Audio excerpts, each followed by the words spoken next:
Kickstart. My name is Gardy, and I have Dr. Aaron Chapa here in studio where we're going to be talking about the brain. It's Brain Month, Dr. Chapa. Are you excited? Dude, my brain is fired up. It's on all 8 cylinders. It's sharp as a tack, and my mind is riveling with ideas. And I'm just looking at, have you ever just wanted to say things, and then you realize, wait a second, my frontal lobe ought to monitor that information before it comes out of my mouth? I feel like that's happened to me before, but I've never described it that way. And actually, I've been meaning to ask you a question. I've had this actually since last week. I've been thinking, oh my gosh, I just forgot. Oh my gosh, we're talking about Brain Month. I totally forgot. And you just had a moment, Gardy. How did that feel? Like a synaptic misfire. No, it doesn't feel good. This is I have Dr. no Aaron idea what I was Chapa, going to ask. Living Well Clinical Nutrition Center, and we are talking about your brain. How to make your brain sharper, how to make your brain develop, how to continually press it and push it and mold it in a direction that glorifies God Almighty, that allows you to, accomplish all the things that you want to accomplish. I mean, there's always more that we want to do, more that we want to learn. But the cool thing about the brain is it wants the same. It wants to continually grow. It wants to continually develop. It wants to continually blossom. And it just needs 2 simple things. You know what that is, Gardy? Light and water. Light and water. I'm thinking like a plant. I have no idea what it means. I'm going to see if I can take that and Make it mold work. that into the idea, light and water. That was actually, you threw me off a little bit, so my synaptic misfire went on its own detour, squirrel. So 2 things that your brain needs to function is stimulation and fuel. So in some respects, you're right on the nose. Light and what? And water. I'll take it. I mean, that could work. And so in the month of August, this month, 2020, we're so glad that everybody's tuning in. So make sure you share, like our video. We want you to we're on iTunes, we're on Spotify, we're on, I think, Twitter now. We're streaming on Twitter. We're streaming on YouTube. We are everywhere. I mean, this is crazy. I mean, I don't even know what to say. I'm just so excited. And we have so many more venues with technology to kind of get the message of health, wellness, and positivity and Jesus out to as many people as possible. And I just always excited to be on the show and being able to take the information that my practice is teaching me. I never teach from a place of like theories. I always teach from a place of like what my practice is showing me. It's continually in my office. One of my mentors told me a long time ago that if I would just continually learn from my practice and let my practice teach me continually, I would never go out of business. And I learn something every day, and I'm watching just the movement of the world. Like it's wild to see, people and how people are handling stress. And I'll be honest with you, it's kind of scary. Because they're not handling it well on the whole from my vantage point. And, I was just, this month we're going to be talking about many different things. Today we're going to be talking about brain and neural degeneration and how the brain, wants to develop, but how it also deals with so many factors that lead it down this unnecessary, unhealthy, degenerative path. And, I see that, fear is gripping America. And I remember something that Pastor Hallam mentioned, to me one time in passing about the spirit of fear, and fear drives over 1,400 neurochemicals in our bodies. It drives over 1,400 in our bodies, in our brain itself, the neurochemicals. And I was talking to, one of my staff, and she said, fear grips everybody. A heartfelt conversation might not grip you like it does me. Like I'm a heart guy, touch my heartstrings, man, and you got me, make me laugh, make me cry, scare me to death, but touch me, allow me to feel. But some people, they respond to different things, but fear seems to be that thing that grips everybody. Does that make sense? Oh, yeah, it does. I mean, especially like in advertising. You got a commercial that pops up on the radio or on TV or social media, and all of a sudden, scroll past, skip, whatever. But then there's always that one that kind of grabs hold of you. But man, the minute we start talking about life and death, when we start talking about fear and you and being involved in that fear process, then all of a sudden it becomes something that you need to pay attention to. All of your survival mechanisms kick in. All your stress management, adrenal hormones kick in. All your brain goes into a very interesting stage where it leaves frontal lobe cortical thinking. And so what I mean by that is your brain basically is made up of the central nervous system, and it's your brain and your spinal cord. It's fatty tissue, and you've got neurons and dendrites and all these little cells in your head, and you've got neurochemicals called neurotransmitters, and all these different things are happening in split seconds, if even faster, milliseconds, and stimulating trillions of cells in our body that allow our systems, such as your metabolism or your liver detoxification system or your digestive system, to work appropriately. But whenever there's a fear or a stress, it's one of the fastest ways to sabotage your thinking pattern. And it's one of the fastest ways to disrupt or destroy the way the brain can learn. Have you ever sat down and, for a test, and then all of a sudden you freeze? Oh my gosh, I studied so hard, I can't remember a dang thing. Mm-hmm. It's happened, yeah. That adrenaline response shut off your thinking brain, your cortical brain, your frontal lobe, and you're in your primal brain. You're in your brainstem. And when you're in that primal brainstem, it's all reactionary. Survive, survive, survive, dodge, dodge, avoid, avoid. And your body's like, starting to ramp up heart rate, ramp up blood flow in the extremities, not in the brain. And so you start reacting to the world around you. And then after the test, about 45, 50 minutes after, you go, dang it, I knew that answer. And man, I knew that answer. And man, gosh, And then all of a sudden you get the bad grade and you go, I got to figure out how to be a better test taker, and not panic. And so, it comes down to just appreciating how powerful adaptation is. Your brain is always looking, or your body really is always looking for the next best form of adaptation. And I remember asking, one of my mentors that, I heard this really cool nugget and I wanted to share it with you. And he came back and said, well, that's true. Your body's always adapting. It's always growing and learning. That's it wants to survive and it wants to thrive. So like when you have a hesitation with a new idea, that's adaptation. That's a new thought coming into play and your brain having to process through those neurotransmitters, those synaptic activity, how well those fatty membranes that make up the brain are put together so that your central nervous system, your cortical brain, your frontal lobe, your cortical brain, and your hindbrain, and then your midbrain and your brainstem all fire together down in through the spinal cord.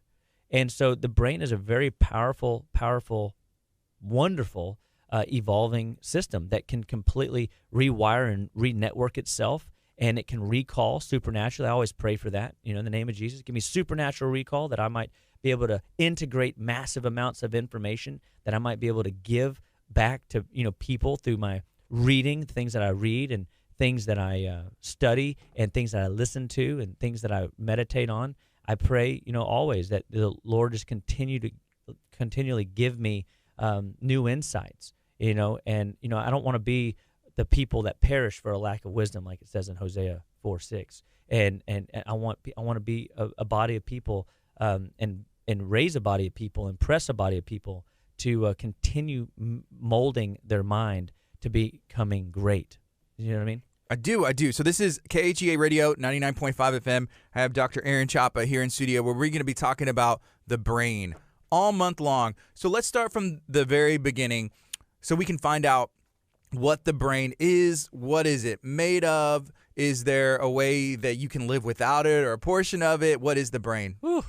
Man, could you imagine? So I remember being a kid that, and somebody saying, oh, you can only use 10% of your brain. Like that's all you're using, right? Yeah. And that's what they really, I think, were trying to say is that you only use in a moment like 10%, but there's faculties, that allow you to use multiple layers. I mean, all aspects of your brain. I mean, God wouldn't give you 100% of a brain only to use 10%, right? But if we unlock the whole thing, Oh, you know, wow. you see those movies, Yes. and it gets scary. And that's the and well, or inspirational. Really cool. I mean, and I'm like, sign me up for that. I'm breaking into the computer. And, That's right. Yeah. And it is the supercomputer. And I think the brain is primarily a fatty tissue. And that fatty tissue, when people come in my office, if there was one thing that I would want people to grab hold of on how to take care of their brain is essential fatty acids. Like, understand what is an essential fatty acid. It is, it could be a fish oil. It could be borage oil. It could be black currant seed oil. It could be sesame seed oil. We use these different oils, avocado oil, coconut oil, MCT oil, very powerful fats to help drive processes in the brain. And when we look at the brain and it primarily being made of fat, if the body stores toxins, unfortunately, in fat cells. So if your brain is fatty primarily and you put the wrong fats in, are you giving your brain a healthy foundation to build on, or one that is made of sand? Yeah, the sand one's not going to work. It's probably not going to work. That's what's going to lead people to neural degeneration. Neural meaning nervous system, degeneration meaning breakdown. So who wants a brain that's breaking down? Who wants a nervous system that's breaking down, especially one that rapidly breaks down faster than it's supposed to? And so we want to help people grab hold of, if there is one nutrient to put in on the regular, is healthy fats. Learn your fats. And I remember this conversation. This guy pulls out this biochemical pathway of all the fat processes that happen in our body, and it was like a roadmap bigger than your desk. And I look at it, and he's like over here, like, analyzing this and tying it into the right side, and I'm like overwhelmed, and I'm thinking to myself, oh my gosh, I have to know that to help people. Right. I'm in trouble. And it comes down to, we need to remember the KISS principle. Keep it simple, stupid. Let's just make it a little less aggressive. Keep it simple, silly. Stupid. Silly. Okay, that works. And because the reality is we do make things overcomplicated. And some of it is through ignorance, which means we just don't know. Some of it's through, our just thinking it needs to be harder than it is. And so we use things like avocado oil. We use things like coconut oil, butter, lard, saturated fats sometimes. We use things like plant-based fats. So the borage oil, the sesame seed oil, the black currant seed oil. We use fish oils. These are all what we call more rich. Well, not the black currant, but a lot of these oils are more rich in what we call omega-3 fats. And these omega-3 fats help supply the EPA, the DHA type of fat that helps create a healthy cell membrane. And the healthy cell membranes in your brain allow the brain to fire and function well. It keeps information in the cell that needs to be in there, so that things work in the cell like it's supposed to. It prevents things from outside the cell to get in there. So the body can almost interpret, wow, there's a lot of toxins, and I don't want those toxins in. So the body's going to be more able to repel the toxin. See, a toxin drives, and a toxin is just anything your body can't use. And a toxin can be metals from your teeth. It could be chemicals in the air. It could be the pest man coming to your house and blasting your house. It could be new paint. It could be new carpet. It could be, glues and woods. And it could be, you're a mechanic and you're under the hood sniffing in all that fumes and all that benzene and all that petroleum. I mean, the chemicals and metals come from all different places. And when your brain sees that, guess what happens? It starts to have to make a decision. It's having that adaptation response. What do I do with all this excess? I'm normally supposed to put these toxins that I can't get rid of in the fat cell, but my brain is special. I don't want to just contaminate it. I don't want to put graffiti all over it. I don't want to stick things in the closet and then wonder why I can't find anything when I go looking for that supernatural recall. Does that make sense? Mm-hmm. And so the brain, we have to recognize how are we going to take care of it? So what do you think some ways are that we can take care of our brain? So we already talked about essential fatty acids. acids, and that's one of the best things that you can do for your brain. Just like anything else in your body, I think if you feed it the right stuff, it will be able to process it in a better way. Which I believe we'll get to in a bit, which is, blood sugar dysregulation. If you eat carbohydrates over excessively, and especially the processed ones or the refined ones, or you use a lot of additives and alcohols in your diet regularly, those are all things that are going to cause neural degeneration. That's going to tear down the brain pathways. When you say that, is that a form of like Alzheimer's or dementia? Are those absolutely? That's where it's heading. But when you put in those foods, it causes the blood sugar to spike, and that blood sugar spike causes a massive spike in insulin, and then that creates a stress on your brain. And you do that over and over again for 30, 40, 50, 60 years, and guess what happens? You get diabetes type 3. Diabetes type 3 they call Alzheimer's. Does that make sense?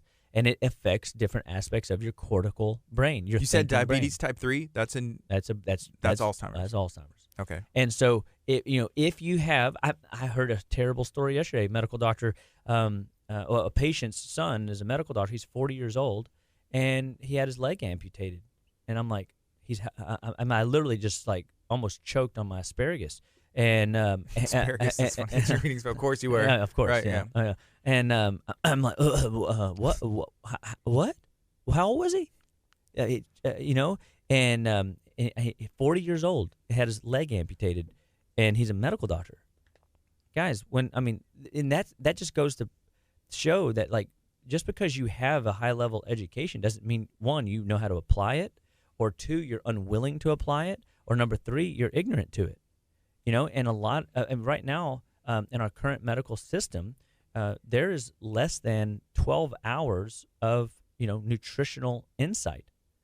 I mean, it's almost like, is nutrition either just so simple that we don't really need to study it, or are we so focused maybe on the wrong causal link in the chain? And at Living Well Clinical Nutrition Center, I'm always looking for the cause of why people's bodies are breaking down, and I want to help people see where they can get their body back in line with healthy lifestyle practices. So you mentioned Alzheimer's being a form of diabetes. I think you said type 3. What about dementia? How is it different? They're very similar in their they're like a progressive one and the same. Okay. So like dementia typically comes on first, then Alzheimer's, and then they are blood sugar derived, but they're also toxicity derived, but they're also immunologically derived. The adaptation response in the brain is so busy dealing with toxicity or immunology that it can't focus on learning and growing and developing. And if you don't use it, you lose it. So if the body is constantly in a survival state and it's never being pushed and pressed to expand, and it never gets those neural pathways, those brain nerve pathways to develop or to redevelop, because repetition's the mother of all skill. So the more we do a task, the more we work on memorization, the more we work on meditating, the more we work on lifestyle practices, the more our body will function in a way that promotes healthy brain development. And so Alzheimer's and dementia, they affect the body's ability. It's a sign that the adaptation response is too far in degeneration land and dealing with other factors of survival instead of promoting growth. And if we could get people to look at their diet and figure out how to balance their blood sugar, which at Living Well Clinical Nutrition Center we're great at. We even have a 10-day blood sugar reset program. So like when people come in and they don't have they don't have 6, 7, 8 medications and 14 different diagnoses, we can start a little aggressive and start resetting things. And, but some of these patients that come in that are really, like one of the most challenging patients that ever came in, she was on 18 different medications. 18, Gardy. That's a lot of chemicals. And, to me, that's malpractice. I don't understand. I truly don't understand. how anybody could look at somebody's chart and see 18 medications, chemical pharmaceutics. Some of those have to cancel each other out, or like No, different but see, effects. worse. If you talk to any good biochemist or any good pharmacist, they will tell you that 3 medications, they cannot predict the amount of chemical reactions that are going to transpire in the body. Can't predict. So what do you think 18's going to do? No idea. It's going to sabotage something, right? A lot of things. And this lady, seriously, she sat on one of my chairs and she literally would just ramble. I mean, like it was the most interesting conversation, because me and her daughter would just sit over at my table and we would just work on, all right, this is what we're going to do for mom, this is what we're going to do for mom, this is what we're going to do for mom. And we never even talked to her. We just go over and wave at her from time to time. And that sounds just really terrible. Inside of 4 months, her diabetes was better. Inside of 4 months, she was communicative in a way that was productive, because her brain was so scrambled with chemicals that we had to strengthen her inner foundational brain power with. And we used essential fatty acids. We used metal and chemical detoxes. We used lots and lots of minerals, manganese and iodine and zinc and calcium and magnesium. And I mean, we're just getting in there. We used a lot of fat-soluble B vitamins that would dilate the blood vascularity to get blood into the brain. We would do circulatory programs to help, mobilize activity in the brain. We had to do a lot of stuff to rewire and to derive nutrition to the brain to get her where we could start having a real conversation with her. Dr. Chapa, if there is neurodegeneration, I'm hoping there's neuropreservation. And if there's 2 different people, right, what kind of lifestyles are they living to go down that path of, I'm preserving my brain, and then this person is it's breaking down quicker than it should? Yeah, so I always like, whenever people present an idea like that to me, I always love to just paint a different picture, and the picture should look like this. We all have a genetic blueprint, and that's called a genotype. We all have a genetic expression of that blueprint called a phenotype. And so, like, if you had 2 identical twins, and I wanted to introduce you to, I want to put them on the radio right now, right? So I'm going to try to paint this picture. And so so they're female. They're 80 years old, and they're cool, identical twins, at the genotypical level. But I want to tell you a little bit about them first so that you get an idea. The one of them is really rough background. I mean, she just seemed to make all the wrong choices. She smokes, she drinks, she still smokes, still drinks. She is constantly, unable to sleep. She's on a slew of medications, and that would be, slew could be potentially 6 to 7. The average, by the way, 45 to 55-year-old person is on between 4 and 6 medications right now. And if you are on medications, you are toxic. I mean, that's not normal. I mean, medications don't solve problems. They paint over rust, and the problems remain, and the degeneration process continues. And so she made a lot of poor life decisions. Stayed up late, stayed out late. She, multiple marriages, and just a real ongoing, kind of a still hasn't quite figured it out. But her sister, on the other hand, seemed to, figure it out. She's she reads a lot. She's raised, healthy kids, and she's been married, for 35, 38 years, 40 years. I don't know how long that would be at 80, probably 45 years. And then she feels great. She never was one to get into the carbs and the refined sugar. She was always on a diet. She always seemed to be trying to take care of herself. She was exercising regularly, 4 times a week. She went for walks every day, got some time in the Word of God, and just she heavily involved in her church, and was able to just be an active, wonderful member of her family as a wife and as a mom. And so now, in your mind's eye, what do these 2 women look like? Do they look the same to you? And they're identical twins.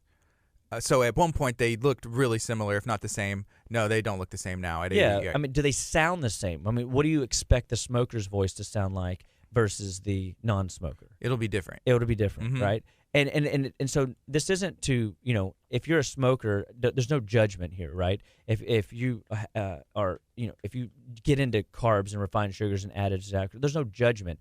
But understand that there is a price to pay, even though there's no judgment. Does that make sense? Mm-hmm. I mean, it's just what is. Because your body, I love how, my pastor kind of painted this picture, is he said that, your spirit is saved the day you accept Christ. Your soul is being sanctified every day. And then your body will be saved one day. Well, that means the body is degenerating. I mean, it's weird because the body degenerates, but it also regenerates. The brain is doing the same thing. And so when these two people come in your office, which one do you think's got a sharper, better mind? The one who wasn't smoking and had a... The one that was a reader, choice, yeah. that had just that was expressed their system more differently. Well, that expression of what you hear, what you see in that presentation is the phenotype. So the answer to the question is can you preserve the brain? Yes. That's the one that didn't beat their body to death. Can you degenerate the brain? Yes. The one that chose, to live 3 sheets to the wind and not care for the system, and which is why I love the Bible so much, is there's an answer in the Bible for everything, and everybody knows, many people know, I'm a Christian. I love Jesus, and I believe in the Word of God, that it's infallible and true, and that it has answers that, instruct and direct and teach and train me up in the way I should go. 2 Timothy 3:16, all Scripture is given by the inspiration of God and is profitable for doctrine, for reproof, for correction, for instruction in righteousness. And so when we look at the body, I look at the passage in Romans 12:1. I beseech thee, therefore, brethren, by the mercies of God, to present your bodies a living sacrifice, holy and acceptable to God, which is your reasonable service. He says, present this body. He gave me a body. He gave me mercy to live in this body. And so I have an opportunity to give it back to him, used up, but productive and not beat up to the point where it's like, when you return a rent car back and it's got smoke coming out the radiator and flat tires, they're probably going to charge you something extra for that. I got a question. So, you can always live, a healthy lifestyle, realistic lifestyle. You can always live healthier though, right? So I'm sure it's possible for someone to live a generally healthy lifestyle, cook at home, seem to make the right decisions, but still later on develop dementia or Alzheimer's. Is that something that you just can't avoid, or is It's a great question. Yeah. And the truth is stuff is going to happen to us all. We're all in a degenerating pursuit. I mean, no question about it. The goal is for cancer, for Alzheimer's, or dementia to hit your body 2 weeks after you've given it back to the Lord. You know what I mean? Mm-hmm. When you return this thing back to the dust, and then it decays. Is that that's just genetics? No, I don't think so. I think that the body, as much as the body wants to, it wants. You got to remember, it wants to thrive. It's always looking for the next best adaptation. But if I put, pounds and pounds and pounds and pounds of pressure on your back, there's always going to be a pound somewhere that breaks the back. Does that make sense? Mm-hmm. So if you have a genetic code, meaning mom, dad, grandma, grandpa, that have had dementia, that have had Alzheimer's, that have had ALS or Parkinson's, which are just other neural degeneration disease processes that hit different aspects of the brain. That's what Parkinson's is. It's a brainstem issue, right? And basal ganglia. And it's just a different section of the brain that gets targeted. And ALS, frontal lobe, that's the Lou Gehrig's, where you start getting all of your atrophies and whatnot. And what happens is, if you will pay attention to your history, it will show you what's potentially in your future. So, for example, my dad died of a heart attack at 53 years old. If you look at pictures of my mom and my dad and in their, I would say, I guess they're 40. I have a particular picture in my head. 40s or mid 40s and early 50s. You can see how bloated my family is. Like I don't think that they were overweight per se. I think they were bloated. They were toxic, filled full of 7 medications and a hormone for my mom, and who knows how many medications for my dad, because that's what that generation did. They listened to everything the medical profession said, and it was typically, here, take this pill. And they would give them, a drug of sorts. But the reality is they should have been saying, the doctors should have been saying, hey, eat this root. Hey, change your diet. Hey, stop the sodas and stop the sugar and stop the processed food, and let's get you on a real strong diet. So my dad dies of a heart attack at 53. It wakes me up. He dies in my arms, right? So it was a defining moment. Bam.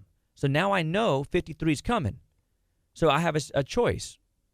Eat like he did, live like he did, stress like he did, die like he did. Or what, Yardy? Live to be 125, fully functional, spirit, mind, and body in the name of Jesus. Now, what if I died at 95 and I wanted to be, did God sell me short? No. I mean, maybe there is a genetic discrepancy that doesn't allow my gene code to go there. But what if my kid does? Because I taught them at 9 and it took me until I was, 21, 24, really, before I started my detox journey. What if, and then this hit me the other day, the practices that I teach in my practice. So we're coming up January detox. We talked about doing 42 days a year detox. Okay.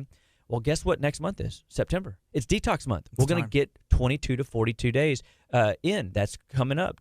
Or your next 21 days is coming. If you've never done a 21-day detox, Living Well Clinical Nutrition Center, justlivewell.com. Check us out. We've got tons of information about our detox. We have we're going to have classes for people that need some classes. They're going to be on Zoom, and we're excited to take people down the journey. And it dawned on me, I really believe a lot of my successes in clinic is because I am in the trenches doing the work. I understand the terrain. I've been to Oz. I can take you there. I can introduce you to the wizard behind the curtain. And here's the cool thing, is I'm not done yet. So I'm not going to just say, oh, I've done 40 detoxes, I'm done. No, it's continual overhaul. I have to keep doing detoxing.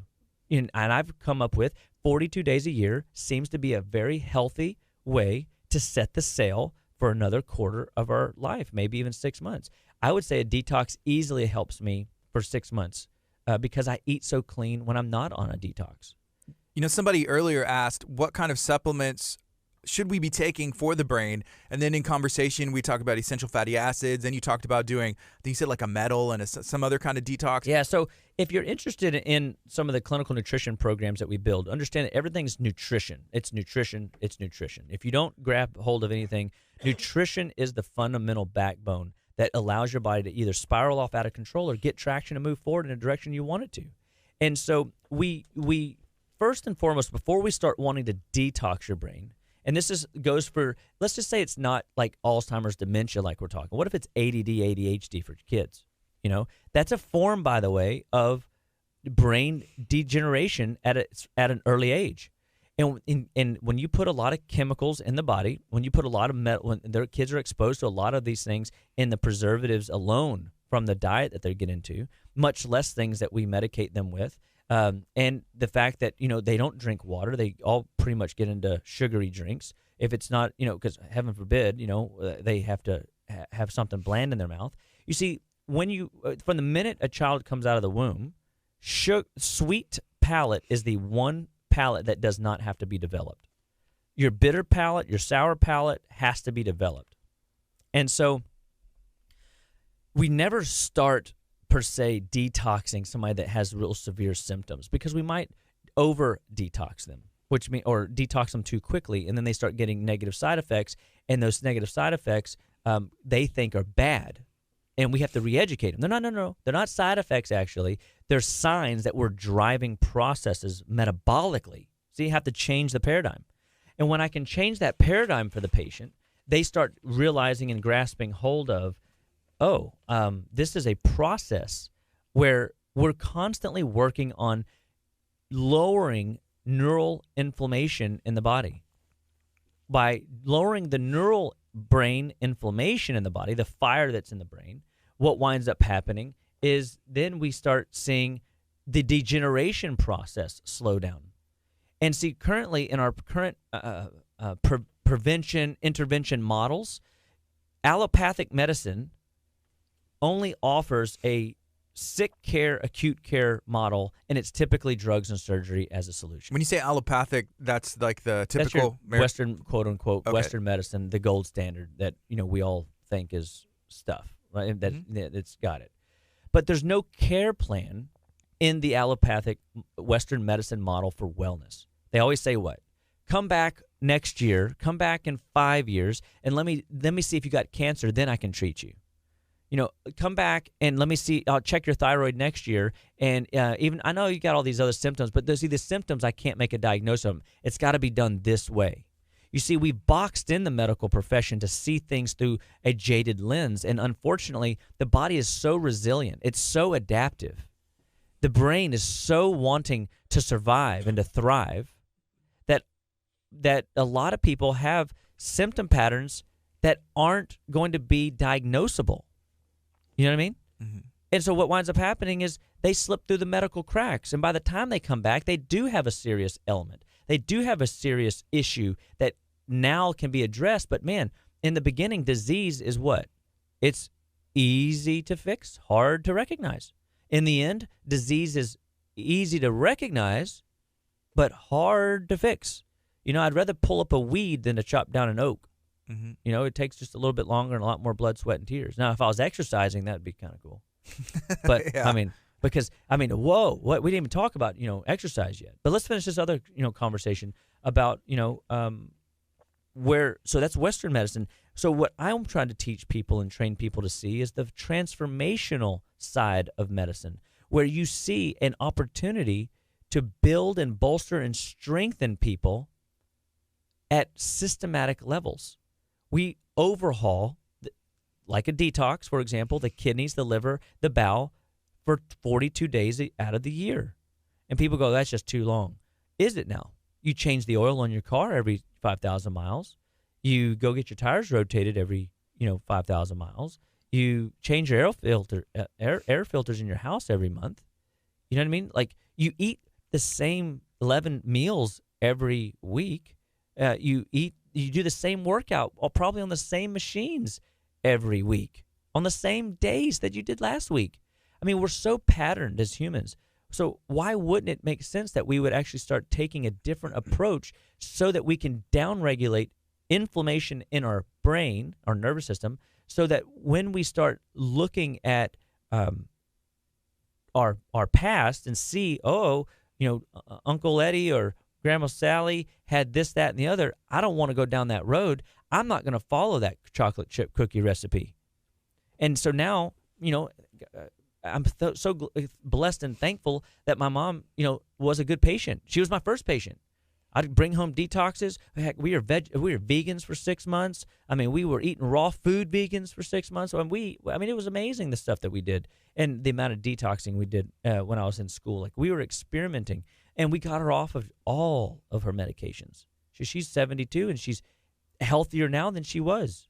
She's trimmer now than she was. She doesn't have that bloat that she had because she's not drugged up. You see, nature's solution to pollution is Dilution. That's right.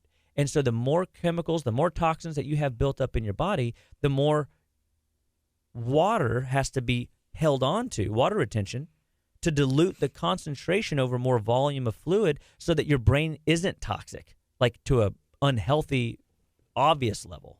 So the body has these self-built-in mechanisms, and we want to take time, 42 days out of the year, to detox it. Or what if we just want to take a month and we want to do a brain cleanse? Well, how would you do that? First, is increase blood flow to the brain. So we use a product that's got lots of phosphorus and rutin and buckwheat, and it's called Circuplex. It's a really cool product. And it will increase blood flow to the brain. But what if we wanted to take it a step further and say, all right, we really also want to upregulate, or that means turn on, neurotransmit or the transcription factors inside of the cell that's inside your nuclear bodies. And so we have this ribonucleic acid product that is literally brain food. It's like fertilizer for your brain. And you take these little tablets, and you want a sharp brain for so you can come on the radio and fire on 8 cylinders, or do you want to take a bunch of these little tablets before you start studying or before you go into a test? There's an herb called bacopa. There's an herb called ginseng. There's all kinds of different formulations that we have access to that we've positioned to help the brain be more sharp, crystal clear. And so we just spend a month focusing on brain activity. We have brain neurotransmitter assessment quizzes where we can look at different neurotransmitter weaknesses that you have, whether it's dopamine or serotonin, and we can acetyl-CoA. We can find where your glitch is neurologically, and then we can actually supply you nutrients that will promote the those different pathways, so that if your acetyl-CoA is low, you can get more acetyl-CoA. Well, that will help, or acetylcholine, and that will help your brain to be more sharp, and you'll be able to remember more quickly. Supernatural recall. Dr. Chapa, you've said before that the body wants to heal, that the body, anything that it can develop, it can potentially undevelop, right? Is that the same for the brain? Have you, using nutrition and supplements and lifestyle changes, have you seen any improvements in dementia, Alzheimer's? Yes. So whenever patients, that is a great fallback point, Gardy, that like anything your body develops, it can undevelop. And I think that ultimately when we look at causes of neural inflammation, we look at pathogens, we look at head trauma, we look at autoimmunity, we look at just the fact of aging and metabolism, we look at vascular, issues that might be due to, brittleness of the artery itself. Systemic inflammation is obviously going to linger. That systemic inflammation is nothing more than a fire in your body. And that fire that is left uncontained damages and destroys more tissues. And that damage continues to evolve into other areas of the body. Is there a too late? That's what you're asking. Of course there is a too late. But what I've come to realize is, who am I to say when there's a too late? Because I have watched a 95-year-old man come into my office with dementia, Alzheimer's diagnosis, Alzheimer's for 15 years.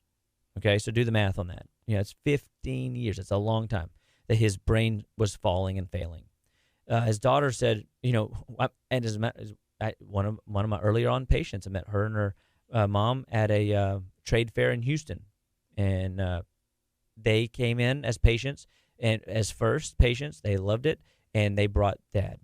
Dad would literally sit in his chair reading his novels, and he was on a boatload of medications as well, and we just started at the beginning. Vitamins, minerals, essential fatty acids. What vitamins, you say? Well, I don't use a lot of isolated vitamins in my office. I use whole food concentrates, and so, like, for example, carrot roots have 200 phytonutrients and phytochemicals.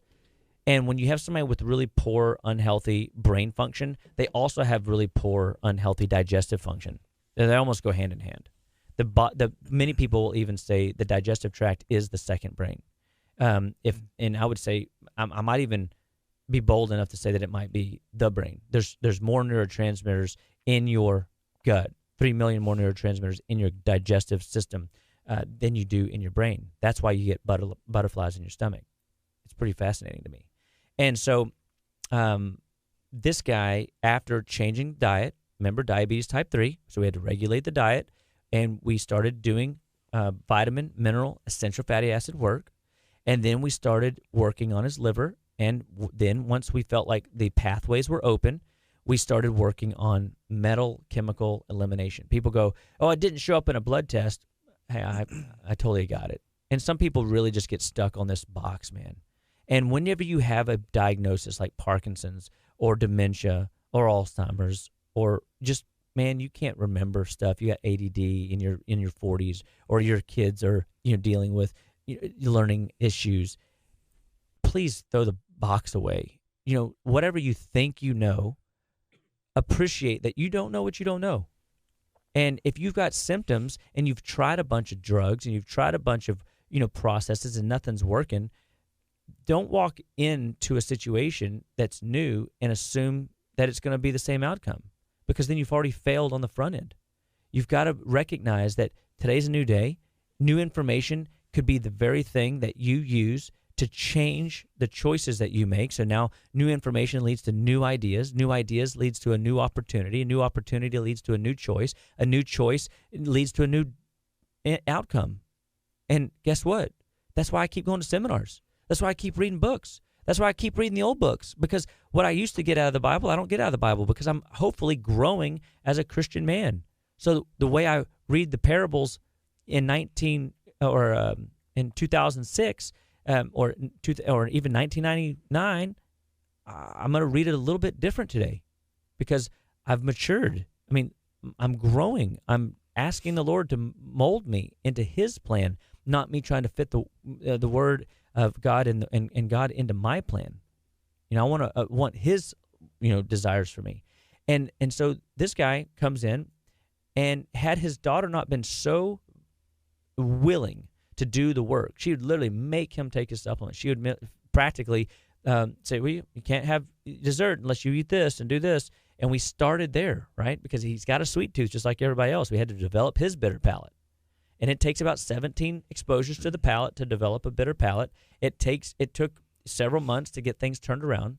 But within the first year, we had 2 extra years of a life that we gave this guy, where he felt alive again. Like his brain turned on, and he started going to family reunions and telling stories again. He remembered people, and his daughter said that the last 2.5 years have been the absolute best 2.5 years we've had with him in the last 15 that he was diagnosed with this. And we empowered that man's departure.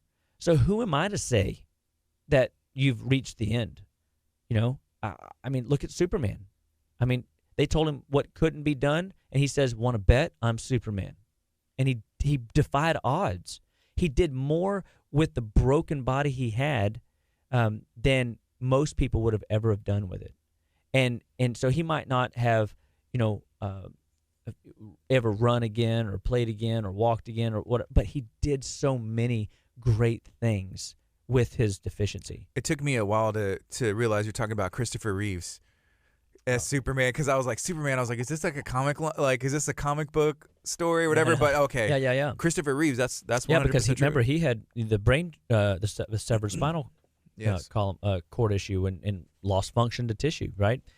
So, and his was an injury, a traumatic injury. So, injuries are sometimes a little bit more of a challenge to deal with, but at the end of the day, because the brain wants to thrive, because the brain wants to survive, because the brain is designed to grow and develop, when given the tools, the vitamins, the minerals, the essential fatty acids, when going through a systematic upregulation, a turning on, if you will, of transcription factors, increasing blood flow, enhancing B vitamin receptors or nutrient delivery, the brain will naturally start firing in a way that it wasn't able to before.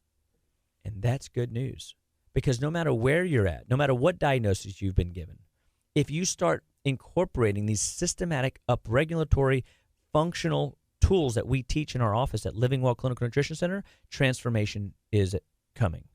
Your body will be transformed. You will get better. You will be better than you were, I assure you. Because you can't argue with nutritional laws, just like I can't argue with gravity. 9.8 meters per second squared over and over again. I drop this book, it's going to fall. I drop this pen, it's going to fall. I knock my papers off, it's going to fall. I can't stop it. So when you eat well and live well, your body will adapt well. It doesn't mean it won't have any problem, because again, a lot of us are just getting started in our 40s on this journey. A lot of us didn't have the luxury that I had of somebody dying in my arms at 20 years or 19 years old and recognizing the fragility of life. Does that make sense? So I have an opportunity, and I love being transparent with people, because people think that, the Chapas, they must live the perfect life. They can't eat nothing. Whatever, Well, my kids got a dose of reality this weekend. We went on a little trip over the weekend, and where'd y'all go?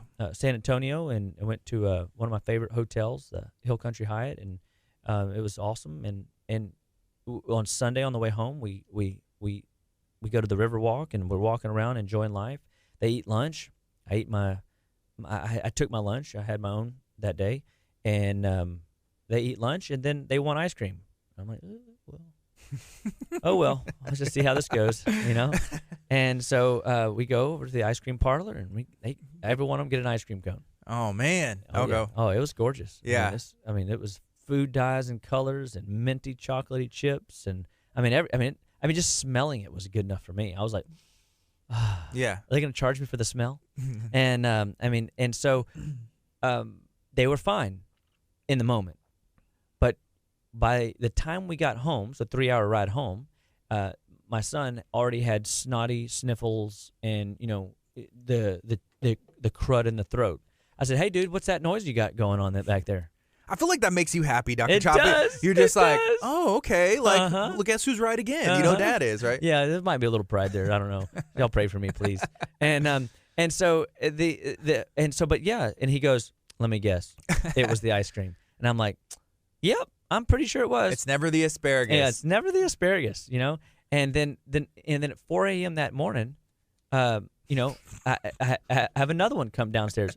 "Daddy, my belly hurts." And I said, "Come on, crawl in bed with me. I'm about to get up anyway." And so I'm rubbing peppermint on her belly, putting chamomile marshmallow down her throat, doing a little massaging on her tummy at 4 a.m.